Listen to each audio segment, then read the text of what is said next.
All right, I'm sitting in front of an investment opportunity. It looks like a great property for rental income. What do? I'm Emmett. This is your Real Estate Minute.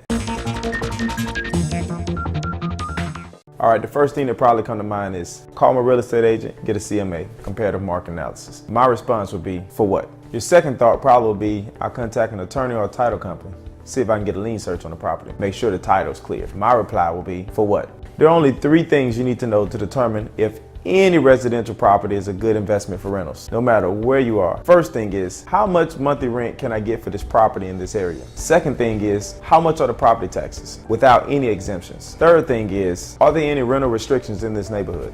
Everything else can be answered with a simple formula.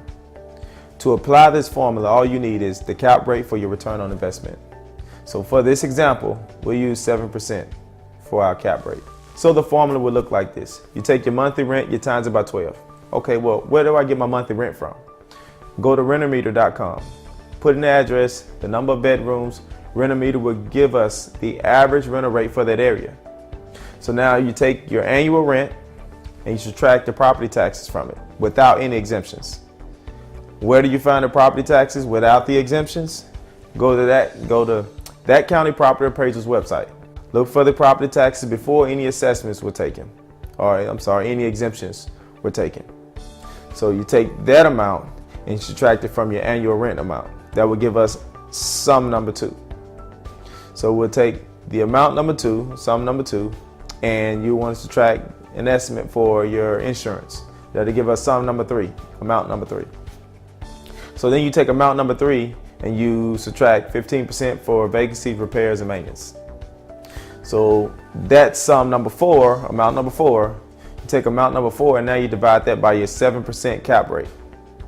And the amount number 5, what we get is the maximum purchasing price or the maximum offer price that we want to make for that property. So now when you contact your real estate agent and you tell them you want to make an offer on a particular property, you have an amount that you want to start with. So you're not asking the real estate agent, what do you think?